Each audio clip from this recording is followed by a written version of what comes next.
Hello and welcome to another segment of Armed American TV. My name is Michael Martin. I'm the Vice President of Content here at Delta Defense, and I'm also the author of the book, Concealed Carry and Home Defense Fundamentals. Of course, once again, I'm here with Tim Schmidt, President and CEO of Delta Defense. Hello, Michael. Great to be here, as usual. Good to have you back. So you and I have kind of joked that all these segments would have been valuable for us to have had a dozen years ago when we were starting to get into this environment. And I got to say, today's topic is probably even more important to have had years ago. I couldn't agree more, Michael. I often think we should rename this topic, the top 10 mistakes that Michael and Tim made and how to avoid them. Speak for yourself, although I've got that drawer full of holsters and I'm not sure where that came from. So good list. So we hit what the top 10 mistakes are and we'll exactly. go those one at a time. I mean, so the good news here is that in this segment today, we're going to be talking about not only mistakes that'll help you save time and money, but mistakes that can help you save your freedom and maybe your life. That's good. Good point. Yep, so let's get down to them. So mistake number 1 is selecting the wrong firearm for you.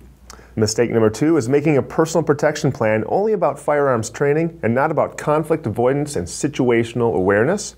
Mistake number 3 is finding the right gun but the wrong holster.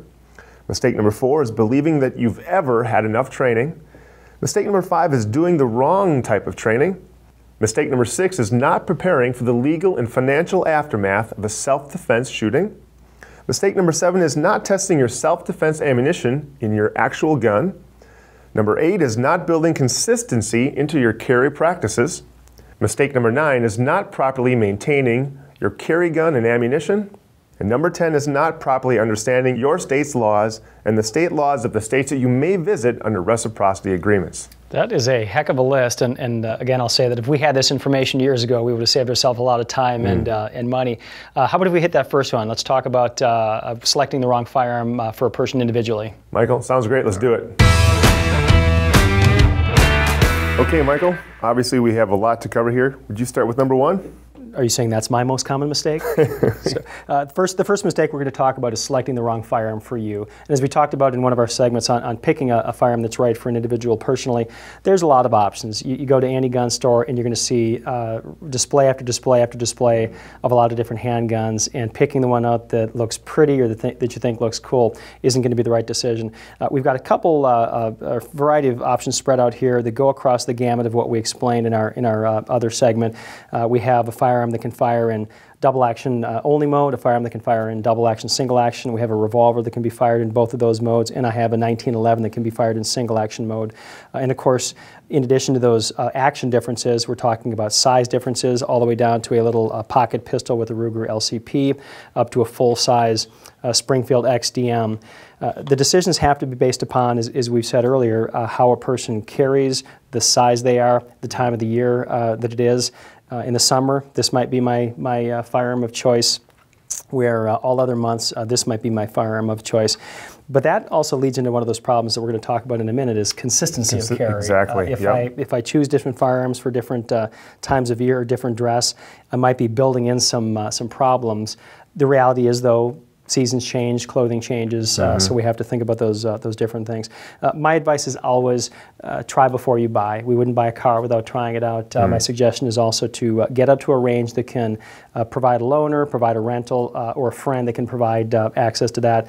So if your friend, your spouse, your relative says, you got to get that Glock, or you got to get that Springfield XD, or you're a fool if you don't buy that Sig Sauer P229, try it out. You might discover you love it, or you might discover you don't like the recoil, you don't like the caliber, the trigger just doesn't feel right for you, or the pointability is wrong, right? Exactly. We talked about that before as well. A lot of things to think through. Make the right selection for you by trying, by testing out some different things, and make sure you're truly comfortable with it as opposed to you're being led into that decision.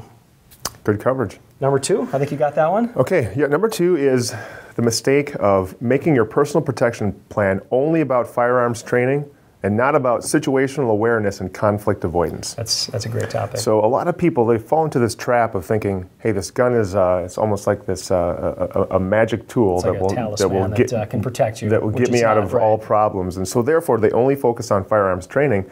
And really, what we've discovered is that one of the best ways to never get into a problem is to detect it and avoid it. The best way to survive the violent encounters to avoid it in the first place. And that's very easy to say, but if someone lives their life in condition white, they can become a victim even if they're armed, right? Exactly, yeah. So let's, you know what, I mean, we went through this in a different segment, but let's quickly run through those 4 conditions. Sure, because so we'll talk about Cooper's 4 color codes? Exactly, yeah. So number 1, condition white, which like you said before, most people live in that condition.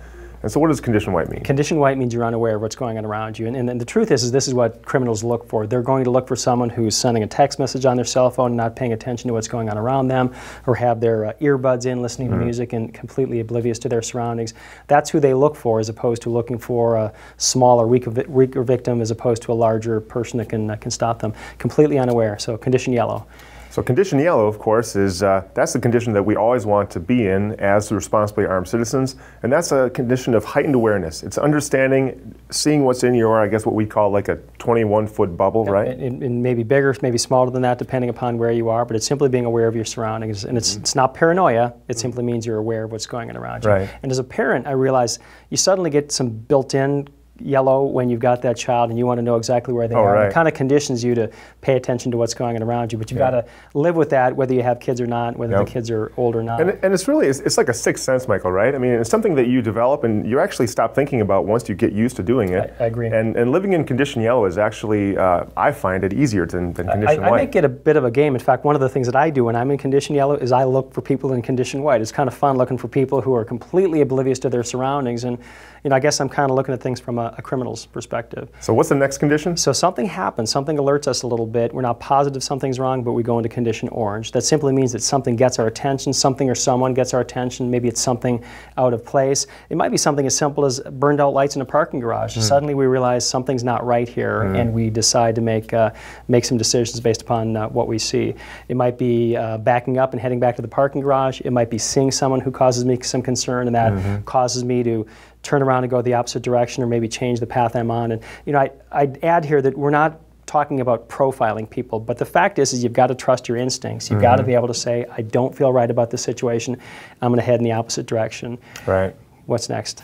So the next, of course, is condition red. But before we get into condition red, I just want to kind of underline the fact that condition yellow or condition orange is really it's a luxury for people who live their lives in condition yellow. Right. Because if you don't live in condition yellow, this heightened state of awareness, what happens? You're living in condition white. You'll go straight to the final condition, which is condition red. And in fact, one of the comments we have is the point that I know I'm under attack is maybe when I wake up in the hospital because I've been hit from behind or shot or stabbed. So I love how you describe that as a luxury. If I'm in condition yellow, I get those precious seconds to decide what to do. And those precious seconds might be sweeping aside my covering garment and getting access to my firearm.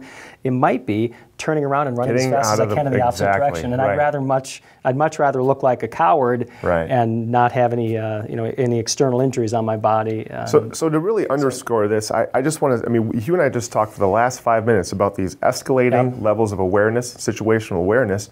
And then only to the very end do we start talking about firearms and having to use That's exactly right. So condition red is action, and that might mean pulling a firearm out, or it might mean running the opposite direction. But going through these mental scenarios really helps people out, as opposed to just thinking that by going to the range a lot and putting holes through paper that they're suddenly going to be able to withstand that attacker. Exactly. In a minute, we're going to talk about the kind of training that we take, or believing that we have enough training. And I think we'll get into a deeper topic there. Right. So I guess to end number 2, the number 2 biggest mistake, spend more time on your situational awareness and conflict avoidance. Running mental exercises, thinking through. Perfect. So let's do number 3. Yep, I'm going to jump back to some of the equipment.